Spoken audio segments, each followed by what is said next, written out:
नमस्कार दोस्तों, स्वागत है आपका अपने वीडियो यूट्यूब चैनल पर, जहां पर हम लोग हिस्ट्री की सिस्टमेटिकली तैयारी कर रहे हैं सिविल सर्विसेज एग्ज़ाम के लिए।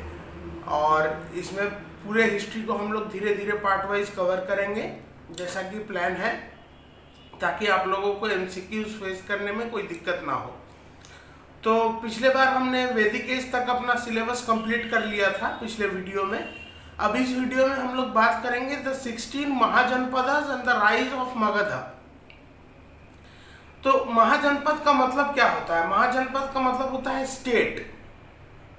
और जैसा कि हमें बुद्धिस्ट लिटरेचर अंगुत्तर निकाय और जैन लिटरेचर भगवती सूत्र जैसा हमें बताते हैं, तो during 600 BC to 325 BC India was divided into 16 mahajanapadas और स्टेट्स। 600 BC से लेकर 325 BC तक इंडिया जो था वो 16 महाजनपदों में डिवाइडेड था। अब महाजनपद का मतलब क्या होता है? स्टेट्स या एम्पायर जिसे हम लोग कहते हैं। With the gradual disintegration of these Mahajanapadas Magadha emerge as the most powerful empire. जब ये धीरे धीरे जब 325 BC के बाद जब ये धीरे धीरे डिसइंटीग्रेट होने लगे सारे, तो मगध उसमें से सबसे पावरफुल एम्पायर के रूप में उभर के आता है। हम लोग उस पार्ट पे आएंगे धीरे धीरे जब हम लोग मगधन एम्पायर को पढ़ेंगे। अब देखते हैं 16 महाजनपद कौन कौन से थे, उनका करंट एरिया कौन सा है और उनका कैपिटल क्या है। The 16 Mahajanapada and their capitals. इसमें मैं आप लोगों को मॉडर्न एरिया भी बता दूंगा कि उस समय का एरिया और मॉडर्न एरिया कौन सा था। तो क्योंकि बहुत बार क्वेश्चन ऐसे आते हैं ना दोस्तों कि इस एरिया को या इस महाजनपद को मैप में आकृत करें। तो वैसे में अगर आप लोग मॉडर्न एरिया को जान लेंगे तो बहुत सुविधा होती है। तो इसमें मैं स्लाइड्स में मैं 16 के 16 महाजनपद, उनके मॉडर्न एरिया और उनके उस समय के कैपिटल के बारे में जानकारी ले आया हूं। अब एक एक करके इसे देखते हैं। पहला है अंग। मॉडर्न एरिया है districts of Munger and Bhagalpur in Bihar. Bihar में मुंगेर और भागलपुर जिले ये थे। अंग एरिया जो था, अंग महाजनपद जो था, उसका ये मॉडर्न एरिया है। और कैपिटल था चंपा या चंपा नगरी। अंग का कैपिटल चंपा या चंपा नगरी। दूसरा था मगध। मॉडर्न एरिया इसका आ जाता है districts of Patna, Gaya and Nalanda in Bihar. Capital Girivraja, Rajgriha, Pataliputra, Vaishali. Pataliputra आप लोग जानते ही हैं, पटना के एरिया को कहा जाता था। तो इसका मॉडर्न एरिया मगध का कौन कौन सा है? पटना, गया, नालंदा इन बिहार। ये पूरे जिलों को मिला करके मगध का एम्पायर था, मगध का महाजनपद था। और इसके 4 कैपिटल इसलिए है क्योंकि इसमें जो डिफरेंट रूलर्स आए वो अपने कैपिटल्स को शिफ्ट करते रहे। तो पहला कैपिटल था गिरिव्रजा, दूसरा था राजगृह या राजगीर, तीसरा था पाटलिपुत्रा और चौथा था वैशाली। ये रिपीटेडली चेंज होते रहे। तीसरा महाजनपद है वज्जी। मॉडर्न एरिया है district of Muzaffarpur and Vaishali in Bihar. Capital था विदेहा, मिथिला या वैशाली। आप लोग कहीं सुनते होंगे कि सीता को वैदेही भी कहा जाता है, माता सीता को वैदेही कहा जाता है, मैथिली कहा जाता है। तो ये जो एरियाज थे, ये वज्जी किंगडम, वज्जी जो महाजनपद था उस समय वो काफी चेंज हो चुका था, लेकिन ये एरिया उस समय भी कंप्राइज करता था वज्जी किंगडम। मॉडर्न एरियाज क्या क्या थे? District of Muzaffarpur and Vaishali in Bihar.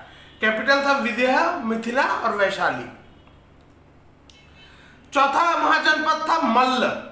Modern area इसका था district of Deoria, Basti, Gorakhpur and Siddharth Nagar in UP. जो पूरा वो अपना देवरिया गोरखपुर का बेल्ट है मॉडर्न यूपी में, उत्तर प्रदेश में, तो वो था मल्ल महाजनपद का area. Districts of Deoria, Basti, Gorakhpur and Siddharth Nagar in UP.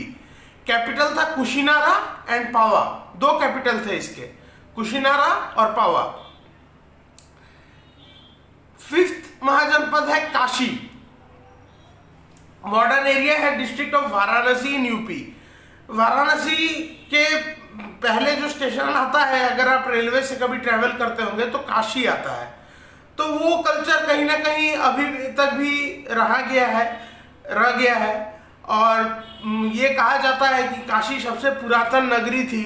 तो महाजनपद में भी इसका हमें विवरण देखने को मिलता है। जो बनारस का एरिया है यूपी में मॉडर्न डे में, वो काशी महाजनपद थी उस समय में।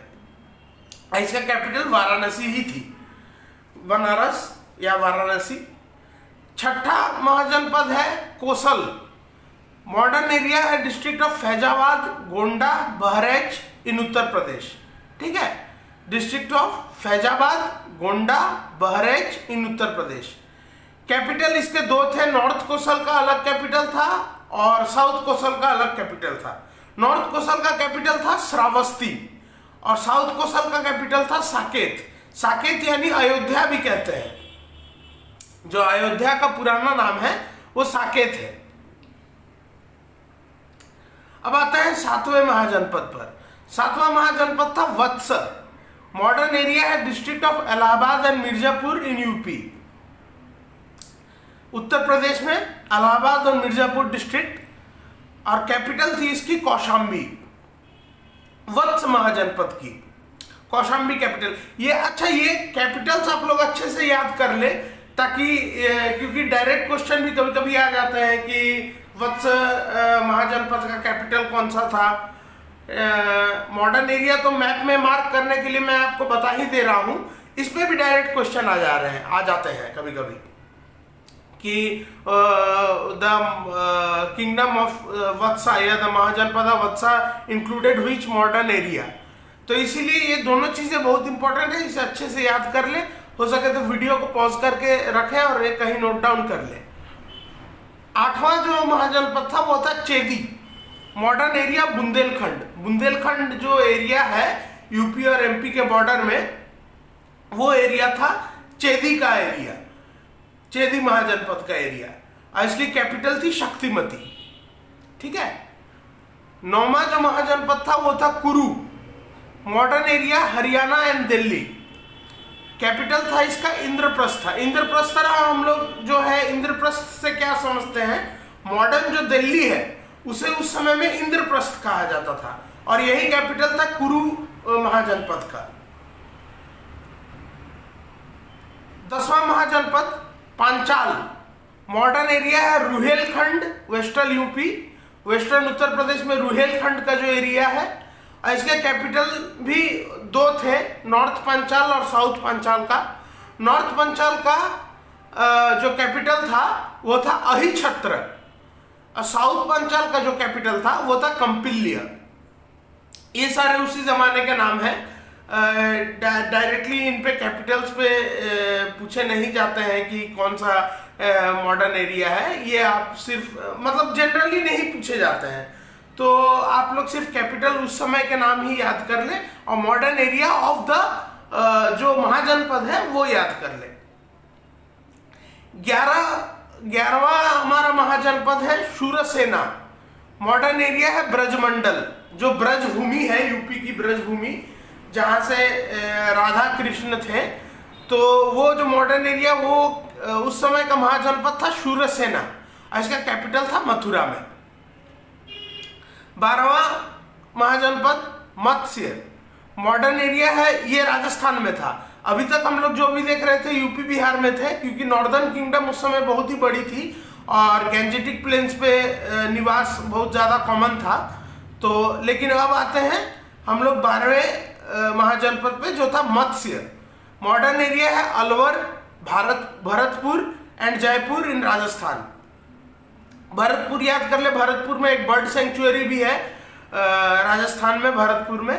तो मॉडर्न एरिया मत्स्य महाजनपद का है अलवर, भरतपुर एंड जयपुर इन राजस्थान, और कैपिटल था विराटनगर। 13वां महाजनपद अवंती।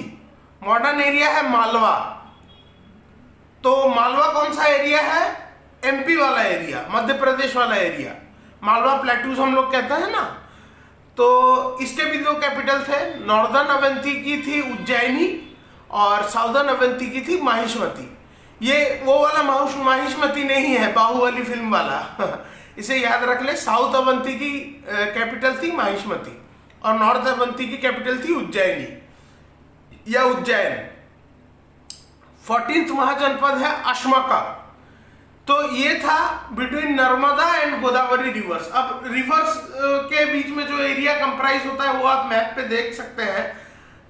जो नर्मदा और गोदावरी रिवर के बीच में का जो एरिया था वो अश्मका महाजनपद था। इसका कैपिटल था पोटना या पटाली, पोटना या पटाली। 15वां महाजनपद था Gandhara. Modern area western Pakistan and Afghanistan. Capital था तक्षशिला या पुष्कलावती, या नहीं सॉरी और पुष्कलावती, तक्षशिला एंड पुष्कलावती। गांधार आप अगर जानना चाहें तो गांधार आज का डेट का जो कंदहार है अफगानिस्तान में, वो उस समय गांधार था। और भी कुछ एरियाज थे आसपास के, तो गांधार से ही वर्ड कंदहार आता है अपभ्रंश होके। तो गांधार का हमने देख लिया। अब 16वां महाजनपद था कंबोज। मॉडर्न एरिया है हजारा डिस्ट्रिक्ट ऑफ पाकिस्तान।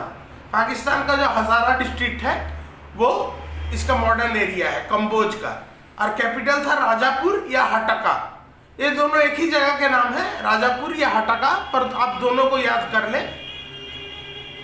इसके बाद क्या होता है, the republican states were Vajji, Malla, Kuru, Panchala, Kamboja and the rest were monarchical. मतलब हम लोग ये देखते हैं कि रिपब्लिक जो कंसेप्ट है, जो जहां पे head of the state directly और इनडायरेक्टली इलेक्टेड होते हैं, तो रिपब्लिक हमें उस समय भी देखने को मिलती थी। 16 महाजनपद में से कुछ रिपब्लिक्स थे और बाकी राजशाही थी।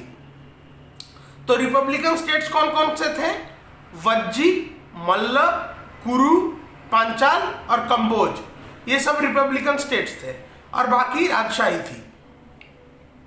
The political history of India from 6th century BC onwards is the history of struggle between 4 states, Magadha, Kosala, Vatsa and Avanti for supremacy. तो 6th century BC के बाद से ये जो हिस्ट्री इंडिया की होती है, पॉलिटिकल हिस्ट्री होती है जो, वो 4 स्टेट्स, 4 महाजनपद के बीच में संघर्ष की पॉलिटिकल हिस्ट्री है। 4 महाजनपदों के बीच में काफी संघर्ष हुआ, क्योंकि बाकी सब महाजनपद जो थे या तो इन्होंने अपने अंदर मिला लिए थे या वो धीरे धीरे डिसइंटीग्रेट हो गए। तो 4 महाजनपद के बीच में जो लड़ाई होती रही वो 4 थे, मगध, कोसल, वत्स, अवंती। इनमें सुप्रीमेसी की फाइट थी। Ultimately Magadha emerge as the most powerful one and succeeded in founding an empire. Ultimately क्या हुआ, लास्ट में मगध सबसे पावरफुल होके इमर्ज होता है, क्योंकि वहां आयरन ओर की सप्लाई बहुत मतलब नजदीक थी, आयरन ओर की सप्लाई। तो मगध क्या होता था कि अच्छे तलवार बना पाते थे, अच्छे उसके वार इक्विपमेंट्स थे। तो धीरे धीरे मगध मोस्ट पावरफुल महाजनपद के रूप में आता है और उसने बाकी सारे महाजनपद को या तो अपने में मिला लिया या वो तब तक खत्म हो चुके थे। अब मगध एम्पायर के बारे में हम लोग नेक्स्ट लेक्चर में पढ़ेंगे, या फिर नेक्स्ट लेक्चर में हम लोग बुद्धिस्ट और जैनिस्ट हिस्ट्री के बारे में पढ़ लेंगे, क्योंकि वो भी समसामयिक थी। तो इस वीडियो का अंत में यही करता हूँ, छोटा सा वीडियो था ताकि आप लोग अच्छे से याद कर लें।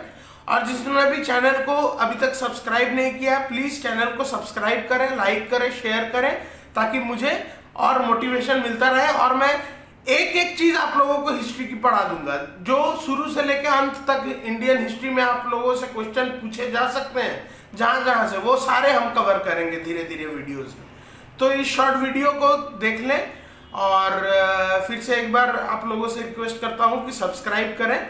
Keep studying, keep playing, read more and stay happy. Thank you.